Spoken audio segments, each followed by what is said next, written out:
ছয় দিন পরে নখ খসে যাবে, 9 দিন পরে চুল। কবর গাহের সামান নিতে কইরো না কেউ ভুল। কবর জায়গা ভালো নয়, আমল দিয়ে কবর গৃহ সাজিয়ে নিতে হয়। কবর জায়গা ভালো নয়, আমল দিয়ে কবর গৃহ সাজিয়ে নিতে হয়।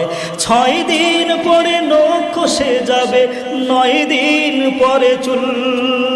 কবর গাহের সামান নিতে কইরো না কেউ ভুল। কবর জায়গা ভালো নয়, আমল দিয়ে কবর গৃহ সাজিয়ে নিতে হয়। কবর জায়গা ভালো নয়, আমল দিয়ে কবর গৃহ সাজিয়ে নিতে হয়।